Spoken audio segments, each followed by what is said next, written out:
ఎవరైతే జేఎన్‌టీయూకే కింద ఉన్న కాలేజెస్‌లో చదువుతా ఉన్నారో, అది అఫిలియేటెడ్ అయినా, అటానమస్ అయినా, ఎవరైతే జేఎన్‌టీయూకే కింద చదివున్నారో, అది అఫిలియేటెడ్ అయినా, అటానమస్ అయినా, వాళ్ళందరికి కూడా ఒక 2 వెరీ ఇంపార్టెంట్ ఇన్ఫర్మేషన్స్ అనమాట.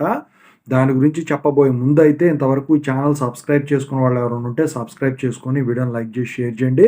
మీకు గనక నాతో మాట్లాడాలంటే కాల్ మీ 4 ద్వారా కాల్ చేయండి. తెలుగు ఇంజినీరింగ్ ఎడ్యుకేషన్ టెలిగ్రామ్ ఛానల్‌లో జాయిన్ అవ్వండి.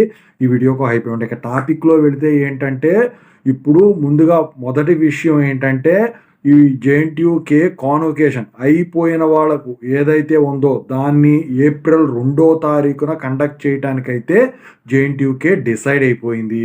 అయితే దానికి గవర్నర్ గారు వచ్చి ఎవరైతే నజీర్ గారు ఉన్నారో వారు కాన్వొకేషన్ రోజు అందజేస్తారు.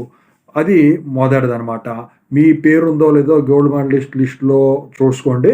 ఇక రెండో వెరీ ఇంపార్టెంట్ ఇన్ఫర్మేషన్ ఏంటంటే, ఏప్రిల్ 1వ తారీఖు, 2వ తారీఖు వచ్చేసరికి మీరు చదువుతున్న వాళ్ళైనా సరే, చదివి అయిపోయిన వాళ్ళైనా సరే, మీరు గనక ఏమైనా సర్టిఫికెట్లు అప్లై చేయాలన్నా, లేకపోతే సర్టిఫికెట్ల కోసం కావాలన్నా యూనివర్సిటీకి వెళ్ళటమో, లేకపోతే యూనివర్సిటీ వెబ్‌సైటు యూజ్ చేసుకోవడమో చేస్తా ఉంటారు కదా!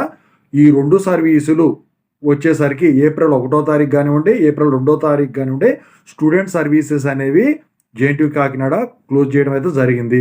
ఈ 2 రోజుల్లో మీరు ఏ పని కూడా వీటికి సంబంధించినవైతే చెయ్యొద్దు. ఈ 2వ తారీఖు తర్వాతే మళ్ళీ రీఓపెన్ అవుతదనమాట. ఓకేనా? ఇది.